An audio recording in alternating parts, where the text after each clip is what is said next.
পাশে একটা মেডিসিনের দোকান আছে, ওনাকে নিয়ে গেলে হয়তো।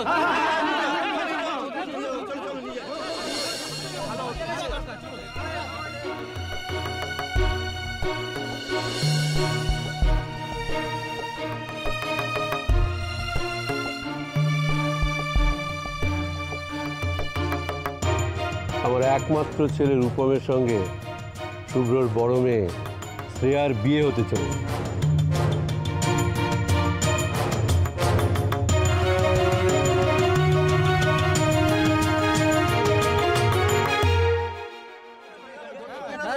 না না, আমার কিছু হয়নি, কিছু হয়নি, আমি ঠিক আছি।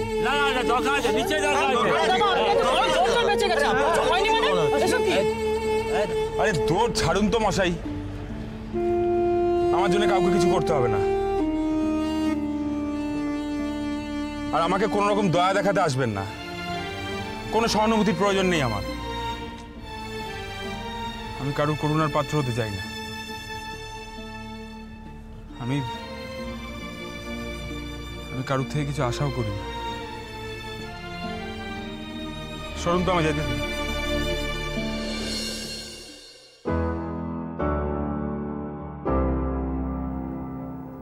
মা, আরে না না, আপনি কোনো চিন্তা করবেন না। মা, ওমা, ওকে দাঁড় করিয়ে রেখেছিস কেন রে? সত্যি রূপম, তোর কি আর কোনোদিন কাণ্ডজ্ঞান হবে না? এসো শ্রেয়া, বসো।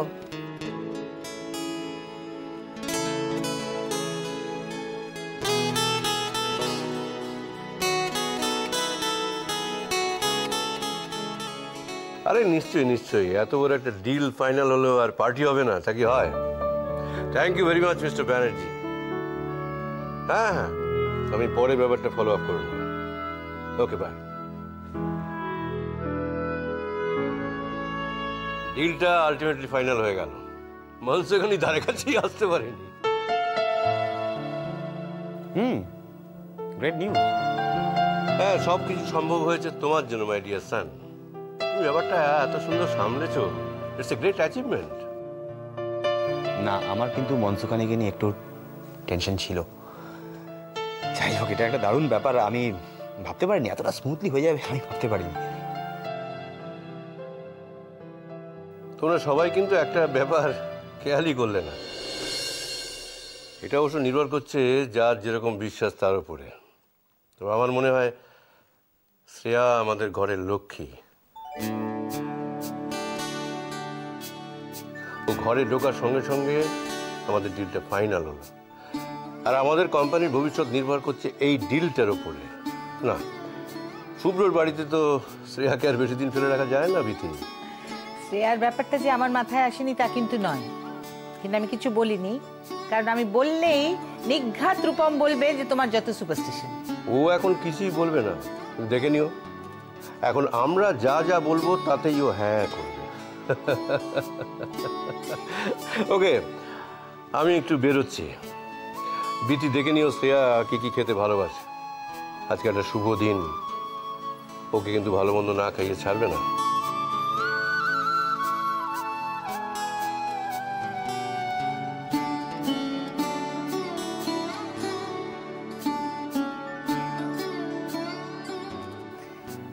রূপম, শ্রেয়া তো কোনোই কথা বলছি না কেন রে?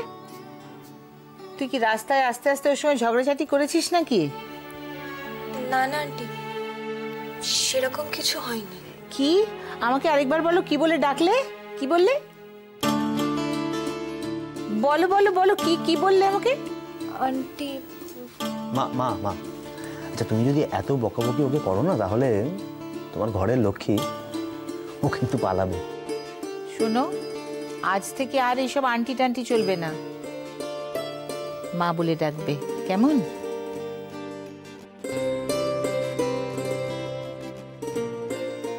এই তো, কি সুন্দর লাগে হাসলে। কোথায় ছিল এই হাসিটা এতক্ষণ?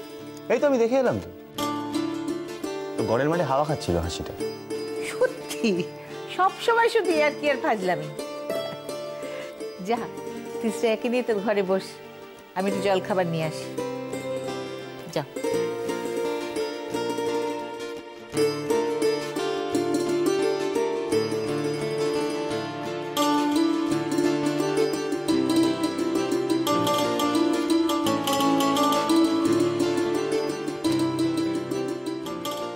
এই বাড়িতে আসার পর থেকে একটা জিনিস খুব ভালো করে বুঝতে পেরেছি, সবাই মিলে একসঙ্গে থাকার মজাই আলাদা। একা থাকায় সে মজাটা নেই। তুমি দুদিনে যেটা বুঝতে পেরেছো সেটা মানুষ বছরের পর বছর একসাথে থেকে বুঝতে পারে না। সারা বাড়িটা কেমন গমগম করছে, সবাই মিলে একসঙ্গে খাওয়া দাওয়া হইচই। আচ্ছা মা, আমরা সবাই মিলে একসঙ্গে বাইরে গেলে হয় না? কোথায় যাব মা? দেখছো তো সবাই নিজের মতো ব্যস্ত। আমি বেড়াতে যাওয়ার কথা বলছি না, সবাই মিলে একসঙ্গে সিনেমা তো দেখে আসতে পারি। এটা তো খুব ভালো আইডিয়া। চলো না মা, আজকেই যাই। তোরা জানা আমার সময় কোথায় বল? তাহলে আর একসঙ্গে কোথায় হলো? আপনিও চলুন না মা প্লিজ। আচ্ছা, গিয়ে যে সিনেমা পাবো সেটাই দেখবো। আমার হবে না গো, আমার একগাদা কাজ পড়ে আছে। আরে বাবা, কাজ তো থাকবেই, তাই বলে আপনি সারাদিন বাড়িতে বসে থাকবেন সেটা তো আর হয় না। আমি বলছি মা, আপনাকে যেতেই হবে। হ্যাঁ মা, চলো না গো প্লিজ। চলুন না মা প্লিজ। হ্যাঁ মা, চলো না প্লিজ প্লিজ। মা প্লিজ চলুন। মা প্লিজ। আমাকে বাড়ি যেতে হবে, আমার ছেলেটা খুব শরীর খারাপ, দুদিন ছুটি পেলে খুব ভালো হতো মা। চলো তো। কি হয়েছে গণেশের? খুব জ্বর মা, কিচ্ছু খাচ্ছে না, গা বমি বমি করছে। ছুটি যখন নিচ্ছই তাহলে ছেলেকে একবার ভালো করে ডাক্তার দেখিয়ে নিও। ঠিক আছে, তাহলে যাই মা। এসো।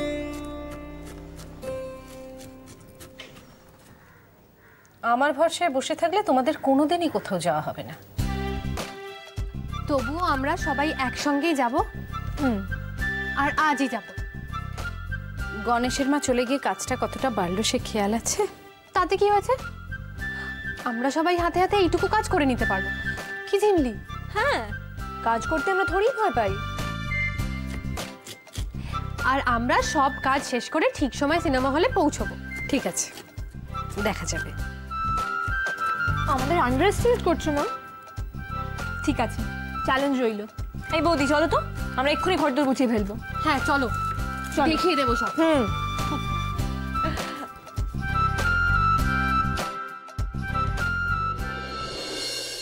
আসলে তোমাকে আমার অনেকগুলো কথা বলার আছে শ্রেয়া, অনেক কথা।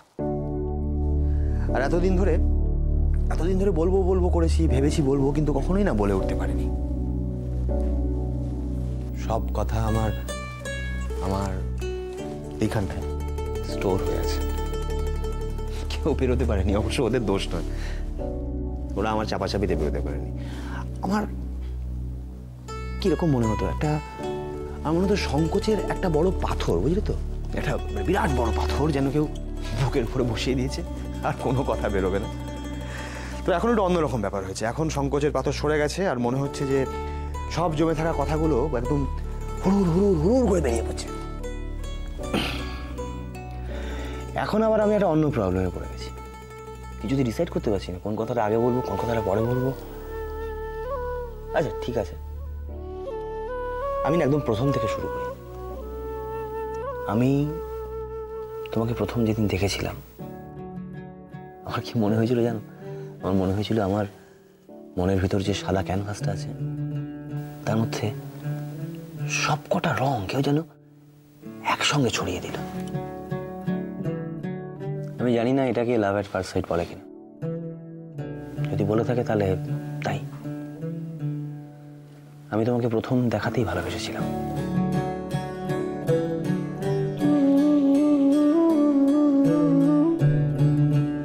দেখো, আমি জানি যে অনেকেই হয়তো বলবে যে এটা ভালোবাসা নয়, এটা ভালো লাগা। কিন্তু আমি নিশ্চিত যেন আমারটা ভালোবাসাই ছিল। আর এটা আমি খুব বিশ্বাস করি যে মন থেকে যদি কিছু একটা চাওয়া যায় তাহলে সেটা পাওয়া যায়। এটা প্রুফ, আমি তোমায় পেয়েছি। আচ্ছা কি ব্যাপার, আমি কি একাই কথা বলে যাব? তোমার কি কিচ্ছু বলার নেই?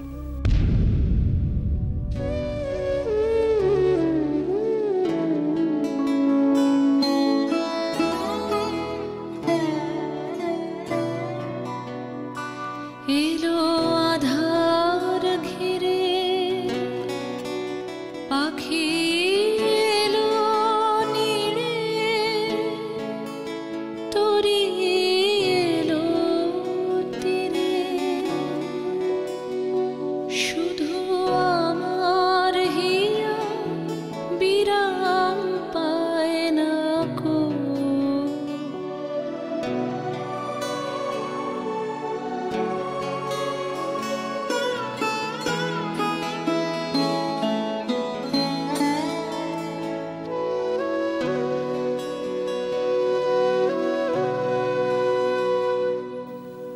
প্রথম দিনে আমিও ভালোবেসেছিলাম,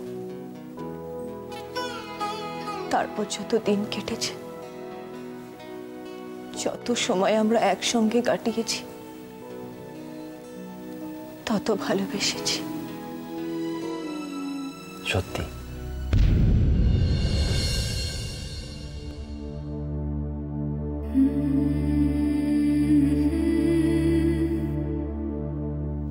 আমিও তাই ভাবছিলাম কেন আমার একার ইচ্ছের জোরে এত তাড়াতাড়ি সব সব স্বপ্ন তো সত্যি হওয়ার কথা নয়। আর স্বপ্ন সত্যি হওয়ার ফিলিংসটা না খুব অন্যরকম, জানো? তুমিও চাইলে বোঝাতে পারবে না।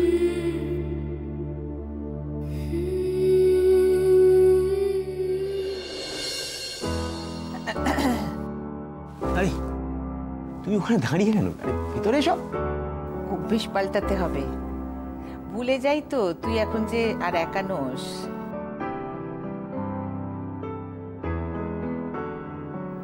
এই যে চটপটেগুলো খেয়ে ফেলো তো দেখি।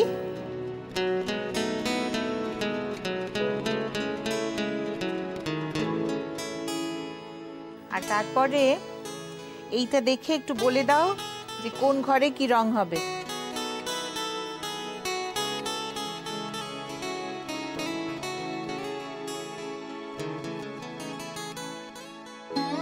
এখন তো এই বাড়িটা তোমারও, তাই তোমার পছন্দ অপছন্দটা তো খুব ইম্পর্টেন্ট।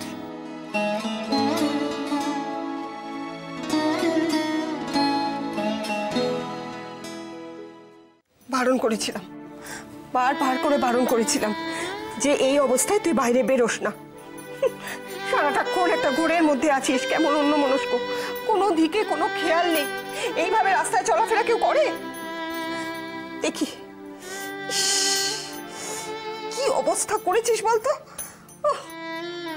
দেখি আর কোথায় লেগেছে বল, কোথায় লেগেছে? আর কি হলো, কি উত্তর দিতে পারছিস না? কোথাও লাগেনি। আচ্ছা তুই কি শুরু করেছিস বলতো? আমি তো এখনো বেঁচে আছি নাকি? আমার জন্য তো অন্তত তুই নিজেকে একটু ঠিক রাখবি। একটাও কথা শুনছিস না আমার। সময় মতো স্নান নেই, খাওয়া নেই, রাতে ঘুম নেই, স্কুলে যাচ্ছিস না। আচ্ছা এইভাবে কদিন চলবে আমাকে বলতে পারিস?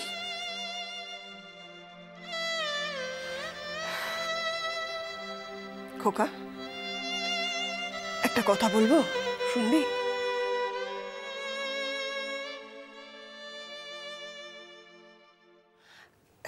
তুই স্কুলে দিন 15 ছুটির দরখাস্ত দিয়ে দে।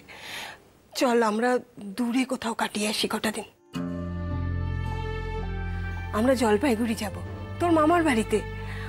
অনেক দিন ওখানে যাওয়া হয়নি, ওরা গেলে খুব খুশি হবে। আর ওখানকার খোলামেলা পরিবেশ, জঙ্গল, পাহাড়, নদী, বরফে ঢাকা কাঞ্চনজঙ্ঘার চূড়া, এসব তোকে অনেক কিছু ভুলিয়ে দেবে। দেখিস, দেখবি তোর কষ্ট অনেক কমে গেছে। তুমি যেরকমটা ভাবছো সেরকম তো নাও হতে পারে। খোকা, মামা বাড়িতে গেলে দেখবি সেখানে তোর অনেক আপনজন আছে, অনেক ভালোবাসার মানুষ আছে। মামা বাড়ির সবাই তোকে কত ভালোবাসে বলতো। আমাকে না করিস না খোকা, এই কথাটা আমার রাখ। খোকা, তোকে তো আমার জন্য ভালো থাকতে হবে, সুস্থ থাকতে হবে।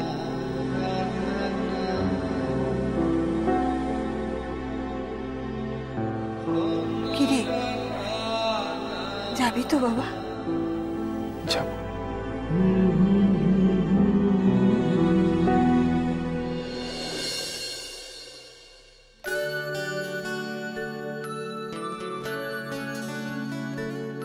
ঝিমলি জলে ফিনাইল দিসনি? না মা, ওটা ফুরিয়ে গেছে, আজকে এমনি মুছে দেব। মা, নতুন বউয়ের হাতে এইটা কিন্তু একেবারে মানাচ্ছে না। ঘরের লক্ষ্মী বলে কথা, তবুও ঝাঁটার বদলে হাতা খুন্তি দিতে তাও বানায় হতো। ও কি শুনছে আমার কথা? ও ইন্দ্রিলা, ঝাঁটাটা দিয়ে দাও তো। ঝাঁটার জন্য কাটা কাটা কথা আমি শুনতে পারবো না। কাজটা শেষ করার থেকে কথাটা বড় হয়ে গেল মা। হয়েই তো গেছে, আপনাদের ঘরটা ঝাড় দিলেই ব্যাস।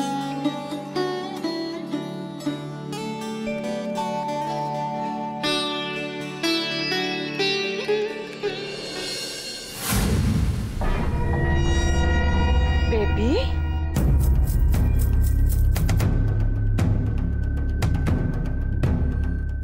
এসব তুমি কি করছো?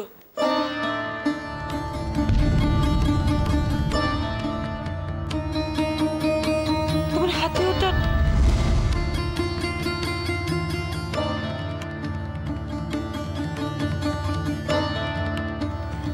মম, আসলে আমাদের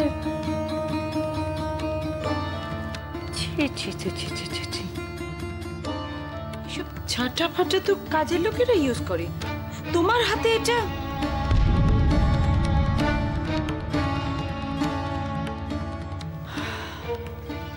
আমার হাজবেন্ড বলছিল না জানিয়ে আপনাদের বাড়িতে আসাটা নাকি উচিত নয়।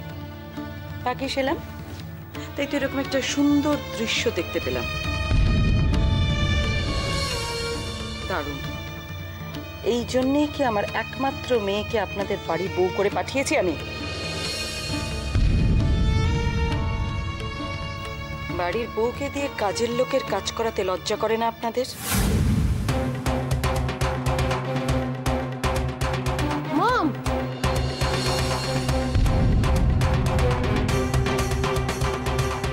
আপনাদের বাড়ি কাজের লোক কোথায়? নাকি কাজের লোক ছাড়িয়ে দিয়েছেন ওয়েন্দ্রিলা আসার পর? মম, না জেনে শুনে তুমি এসব কথা বলছো কেন?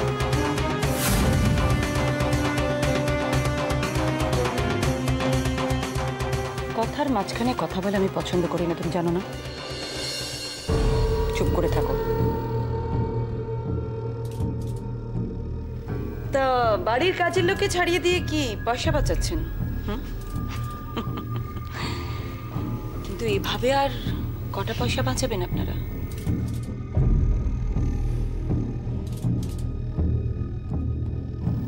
আপনাদের তো বড় খরচের দিন সামনে এসে গেল।